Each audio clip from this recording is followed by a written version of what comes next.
प्यारे विद्यार्थियों, आप सभी को मेरा नमस्कार। मैं डॉक्टर नेमीचंद कुमावत, सहायक आचार्य हिंदी विषय, राजकीय महाविद्यालय की आपके इस एमए प्रीवियस हिंदी के द्वितीय प्रश्न पत्र की आज की इस ऑनलाइन कक्षा में मैं आप सभी का हार्दिक अभिनंदन और स्वागत करता हूं। प्यारे विद्यार्थियों, आपके पाठ्यक्रम के अनुसार जो फर्स्ट इकाई है आपकी ध्वनि संप्रदाय और रस संप्रदाय, तो हमने रस संप्रदाय को हाल ही की पिछली ऑनलाइन कक्षा से आरंभ किया था और रस संप्रदाय से जुड़ा हुआ एक मॉडल आंसर के रूप में मैं आपको पढ़ा रहा हूँ। और रस के प्रमुख अवयव जो पिछली हाल ही की ऑनलाइन कक्षा से हम उसको पढ़ते आ रहे हैं, और पूर्व की जो ऑनलाइन कक्षा हुई थी उसमें मैंने आपके पाठ्यक्रम को लेकर के चारों प्रश्न पत्रों के पाठ्यक्रम को लेकर के विस्तार से चर्चा की थी और आपको अच्छी तरह से समझाया था कि 4 ही प्रश्न पत्र होंगे, 100 अंकों के होंगे, हर प्रश्न पत्र 3 घंटे का होगा। और हमने अभी हाल ही की ऑनलाइन कक्षा से द्वितीय प्रश्न पत्र के पहले टॉपिक को हमने आरंभ किया था और पहला आपका जो टॉपिक है और वो है रस के प्रमुख अवयव, जिसमें पिछली हाल ही की ऑनलाइन कक्षा से पढ़ते हुए हम स्थायी भाव तक आ गए थे। स्थायी भाव को भी हम पढ़ चुके थे और मैंने यहाँ ये बताया था, उसी क्रम को जारी रखते हुए हम पुनः उसी कड़ी को जोड़ते हैं कि स्थायी भाव मनुष्य के हृदय में सदैव स्थायी रूप से विद्यमान रहते हैं। ये पूर्व संस्कार रूप में या वासना रूप में मनुष्य के हृदय में सुसुप्त अवस्था में रहते हैं, सोई हुई अवस्था में रहते हैं। अनुकूल कारणों को पाकर के ये जागृत हो जाते हैं। मैंने कई उदाहरण देकर के भी आपको समझाया था। इन्हें मन के विकार या चित्त वृत्तियाँ भी कहा जा सकता है, जो अनुकूल समय पाकर के जागृत होते हैं। दूसरी ओर मैंने ये भी बताया था कुंभकार के एक घड़े की भांति, जिसमें हम देखते हैं तो कोई गंध नहीं होती, लेकिन पानी डालते ही उसमें एक अद्भुत तरह की गंध निकलती है और वो उस घट के भीतर छिपी हुई थी। उसी तरह से मनुष्य के हृदय में यानी घट में स्थायी भाव स्थायी रूप से विद्यमान रहते हैं, जो अनुकूल कारणों को, परिस्थितियों को, विषय वस्तु को पाकर के जागृत हो जाते हैं। तो जो विषय वस्तु होती है उसे विभाव कहते हैं और विभाव में आलंबन और उद्दीपन उसके 2 प्रकार हैं।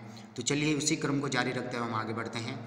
भरत मुनि ने स्थायी भावों की जो संख्या है वह 8 मानी है और आचार्य भामे ने 9वां स्थायी भाव निर्वेद को माना, और निर्वेद का जो रस का नाम है वो शांत रस है। यानी भक्तिकालीन कवियों की भक्ति में शांत रस हमें मिलता है तथा अतः वर्तमान में जो स्थायी भावों की जो संख्या है वो 11 मानी गई है और इनसे बनने वाले रसों की संख्या भी 11 है।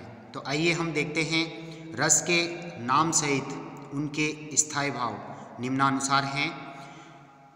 रति स्थायी भाव रस का नाम है श्रृंगार रस। दूसरा वीर रस का स्थायी भाव है उत्साह। रौद्र रस का स्थायी भाव है क्रोध। विभत्स रस स्थायी भाव है जुगुप्सा। अद्भुत रस स्थायी भाव है विस्मय और शांत रस स्थायी भाव है निर्वेद। हास्य रस स्थायी भाव है हास। भयानक रस स्थायी भाव है भय। करुण रस स्थायी भाव है शोक। संतान विषयक रति यानी वात्सल्य रस और भगवत विषयक रति यानी भक्ति रस। तो प्यारे विद्यार्थियों, इस स्थायी भाव की परिभाषा हमने देखी। स्थायी भाव मनुष्य के हृदय में स्थायी रूप से विद्यमान रहते हैं, कोई प्रतिकूल भाव इनको दबा नहीं सकता। ये सोई हुई अवस्था में या वासना रूप में, गंध रूप में ये विद्यमान होते हैं। अनुकूल कारण, परिस्थितियाँ या विषय वस्तु को पाकर के ये जागृत हो जाते हैं और इनकी वर्तमान में संख्या 11 मानी गई है। स्थायी भाव 11 हैं और उनके रसों के नाम भी 11 हैं। इन्हें आप याद कर लीजिए अच्छी तरह से। स्थायी भावों का संक्षिप्त परिचय हम यहाँ लेते हैं। जैसे रति कहते हैं प्रेम को, यानी स्त्री और पुरुष के बीच का जो परस्पर अनुराग या एक दूसरे के प्रति जो आसक्ति है उसे रति कहा जाता है। और रति स्थायी भाव के रस का नाम है श्रृंगार रस और वो श्रृंगार रस में परिणत होता है। विभाव, अनुभाव और संचारी भावों के संयोग से रति नामक स्थायी भाव रस रूप में परिणत होता है। इसी तरह से हास रस का नाम है हास्य रस। हास जो स्थायी भाव है वो जन्म लेता है विकृत वेशभूषा, यानी जो वेशभूषा सभ्य न हो, बिगड़ी हुई वेशभूषा से या ऊटपटांग भाषा से या ऊटपटांग चेष्टाएँ या हाव भावों को हास रस कहते हैं। जैसे सर्कस वगैरह देखते हैं तो उसमें जो विदूषक होता है, बहरूपिया जिसको हम कहते हैं, उसके हाव भाव, उसकी हंसी, उसकी वेशभूषा, उसका चाल चलन, उसकी चेष्टाएँ वो हमें हंसी को जन्म देते हैं। यानी हास भाव, स्थायी भाव हास्य रस में वहाँ पर परिणत होता है। और आलंबन उसकी वेशभूष एक तरह से वह विदूषक होता है।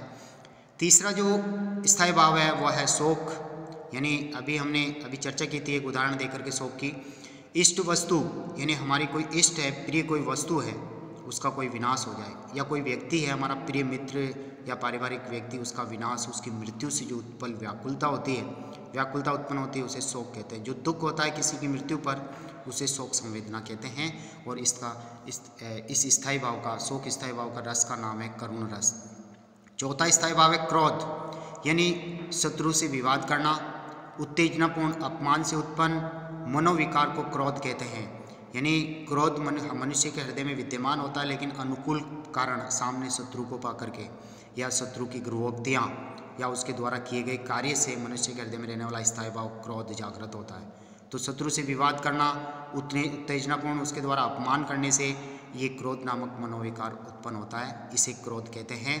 और क्रोध स्थायी भाव का रस का नाम है रौद्र रस। इसी तरह से भय स्थायी भाव मनुष्य के हृदय में विद्यमान होता है, लेकिन वो कभी भयानक भीषण वस्तु को, डरावने दृश्य को देखता तो भय नामक भाव उन अनुकूल कारणों को पाकर के जागृत होता है। जैसे किसी भी भीषण वस्तु या डरावने दृश्य से उत्पन्न विकलता को भय कहते हैं। और भय नामक स्थायी भाव के रस का नाम है भयानक रस।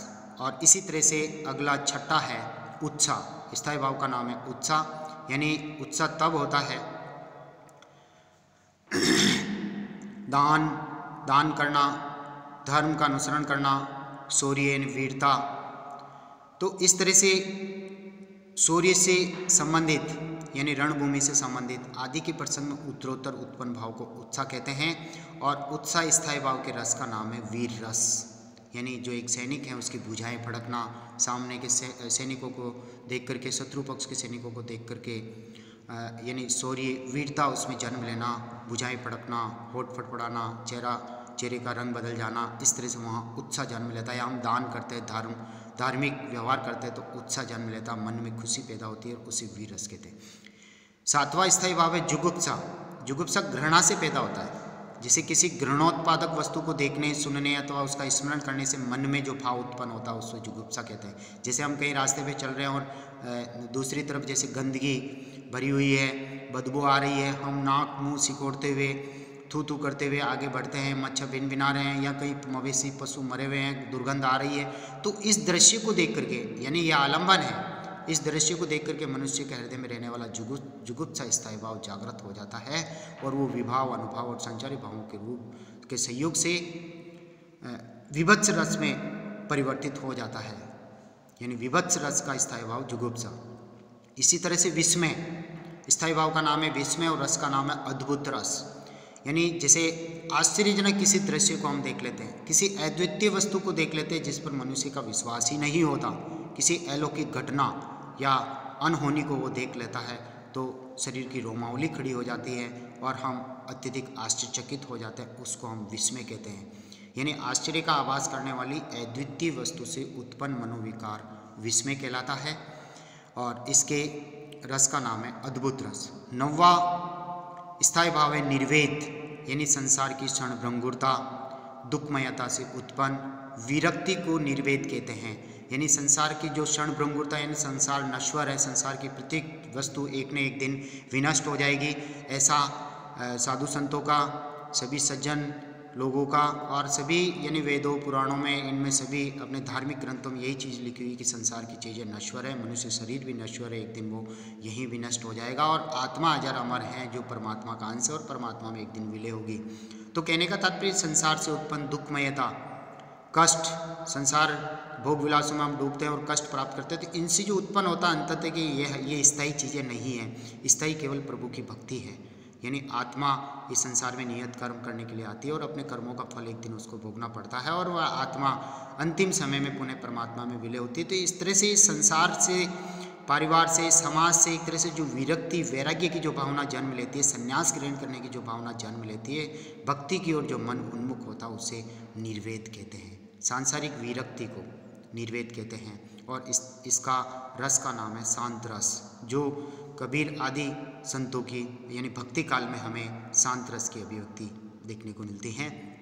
10वें रस का नाम है वत्सल रस, यानी पुत्र के प्रति या अनुज छोटे भाई बहन के प्रति आदि के प्रति जो स्नेह भाव या सद्भाव जो बड़ों के हृदय में पैदा होता है, यानी उससे वत्सल कहते हैं। यानी माता और पिता का अपनी संतानों के प्रति, अपने अनुजों के, पुत्रों के, संतान के प्रति जो भाव उत्पन्न होता है उससे वत्सल कहते हैं। और ये स्थायी भाव है वत्सल, और रस का नाम है वात्सल्य रस। जैसे कि सूरदास जी के काव्य में हमें भगवान श्री कृष्ण के बाल्यकाल का जो वर्णन हम पढ़ते हैं और उसमें माँ यशोदा का पुत्र कृष्ण के प्रति जो भाव है उन सभी, जैसे यशोदा हरि पालने जुलरावे हलरावे मलरावे सोई जोई का सुगावे, इस तरह से माँ का पुत्र के प्रति जो प्रेम है, माता पिता का पुत्र के प्रति प्रेम, उससे वत्सल स्थायी भाव कहते हैं। और रस का नाम है वात्सल्य रस। अब हम बढ़ते हैं अंतिम स्थायी भाव, वो है भगवत रति, भगवत विषयक रति, यानी ईश्वर के प्रति श्रद्धा आस्था पूजा अर्चना हम करते हैं। तो भक्ति में मनुष्य इतना तल्लीन हो जाता है, इतना डूब जाता है, वो सांसारिक इन चीज़ों से भी मुक्त हो जाता है, मोह माया से वो मुक्त हो जाता है। तो ईश्वर के प्रति आस्था श्रद्धा और भक्ति से उत्पन्न जो भगवत विषयक रति होती है। और रस का नाम है भक्ति रस, यानी मनुष्य ईश्वर के प्रति जो भक्ति भावना प्रदर्शित करता है उसे भक्ति रस कहते हैं। तो ये 11 स्थायी भाव हैं जो मनुष्य के हृदय में स्थायी रूप से विद्यमान रहते हैं। प्रतिकूल कारण इनको दबा नहीं सकते, अनुकूल कारण या आलंबन उनका सहारा पा करके हृदय में रहने वाले ये स्थायी भाव जागृत अवस्था में आ जाते हैं और फिर अनुभव और संचारी भावों के संयोग से ये रस रूप में परिणत होते हैं, जिसे अलौकिक रस कहा गया है। इन सभी 11 रसों में श्रृंगार रस को रस राज माना जाता है, यानी स्त्री पुरुष इन दोनों, यानी कहने का तात्पर्य स्त्री और पुरुष ही पूरा संसार है। आधी आबादी स्त्री है तो आधी आबादी पुरुष है, और इन दोनों के बीच में प्रेम संबंध यानी श्रृंगार रस इनमें मौजूद रहता है। और ये जो शेष जो 10 रसों की जो पूरी स्थितियां हैं इस स्त्री और पुरुष के कार्य व्यापार में संपूर्ण इनके जीवन में इन सभी 10 रसों की अभिव्यक्ति हो जाती है। अतः श्रृंगार रस रसराज कहलाता है, रसों में राजा कहलाता है। आगे बढ़ते हैं हम। दूसरे रस का जो दूसरा प्रमुख अंग है और वह है विभाव। विभाव जो स्थायी भावों को जन्म देने के मूल कारण है, यानी विभाव नहीं हो तो मनुष्य के हृदय में रहने वाला स्थायी भाव कभी जागृत ही नहीं होगा। जैसे हम श्रृंगार रस को लेते हैं, प्रेम रस को लेते हैं, इस तरह रति स्थायी भाव को लेते हैं जो श्रृंगार रस में कब परिणत होगा, जब तक स्त्री पुरुष नहीं हैं। स्त्री पुरुष की हम नायक नायिका की कल्पना नहीं करते तब तक श्रृंगार रस यानी कहने का तात्पर्य श्रृंगार रस जन्म नहीं लेगा। या जैसे कि हृदय में रहने वाला भय नामक स्थायी भाव, जब तक हम किसी भयानक वस्तु को नहीं देख लेते, किसी डरावने दृश्य को नहीं देख लेते, तब तक भयानक रस कभी जन्म नहीं लेगा। तो मूल कारण जब तक नहीं हो, यानी विभावों को मूल कारण कहा जाता है। स्थायी भावों को जन्म देने के कारण ही विभाव है। नायक नायिका या अन्य कोई विषय वस्तु या प्रसंग, इन सभी को लेकर के मनुष्य के हृदय में रहने वाला स्थायी भाव ही जागृत होता है। तो अब देखिए इसकी परिभाषा। स्थायी भावों की उत्पत्ति के मूल कारणों यानी विषय वस्तु, पात्र, नायक नायिका आदि को विभाव कहते हैं। अर्थात जिन कारणों से मनुष्य के हृदय में रहने वाला सुसुप्त अवस्था में रहने वाला स्थायी भाव जागृत होता है, उद्भुत होता है, प्रखर होता है, तीव्र हो जाता है। रस को आस्वाद योग्य बनाने वाले तत्व या कारण ही विभाव कहलाते हैं। यानी कहने का तात्पर्य ये मूल कारण हैं। जैसे मूल कारण, जैसे मान लीजिए हम प्रकृति में उदाहरण लेते हैं एक बीज का। बीज मूल स्थायी भाव है, लेकिन जब तक उसको मिट्टी में नहीं डालोगे तब तक वह अंकुरित नहीं होगा। अतः मिट्टी ही उसे जन्म देने का मूल कारण है। अन्य अनुभव जैसे खाद देना, पानी देना, धूप उसको मिलना, उसकी देखभाल करना, यह अनुभव ये बाद की बातें हैं, लेकिन जब तक मिट्टी नहीं होगी तो वह बीज अंकुरित नहीं होगा। उसी तरह से इन नायक नायिका और विषय वस्तु या पात्र आदि नहीं होंगे तो हृदय में रहने वाला स्थायी भाव कभी जागृत अवस्था में आएगा ही नहीं, उसकी कल्पना ही नहीं की जा सकती। अतः विभाव मूल कारण है स्थायी भावों को जागृत करने का। प्यारे विद्यार्थियों, आज की इस ऑनलाइन कक्षा को हम यहीं समाप्त करते हैं। अगली जो ऑनलाइन कक्षा होगी उसमें हम रस का जो दूसरा प्रमुख अंग है विभाव, और तीसरा अंग है अनुभव, और चौथा है संचारी भाव, इसका हम विस्तार से अध्ययन करेंगे। आप सभी से आग्रह है कि आप कॉलेज के इस यूट्यूब चैनल पर अपलोड किए गए इन वीडियोज़ को ओपन करके आप अपनी ऑनलाइन पढ़ाई कर रहे हैं। तो आप सभी से आग्रह है कि कॉलेज के इस यूट्यूब चैनल को आप सब्सक्राइब जरूर करें, इन वीडियोज़ को आप लाइक करें, क्योंकि जब तक आप सब्सक्राइब नहीं करेंगे तब तक महाविद्यालय में आपकी ऑनलाइन उपस्थिति सुनिश्चित नहीं हो सकेगी। प्यारे विद्यार्थियों, आप सभी को बहुत बहुत धन्यवाद। जय हिंद, जय भारत।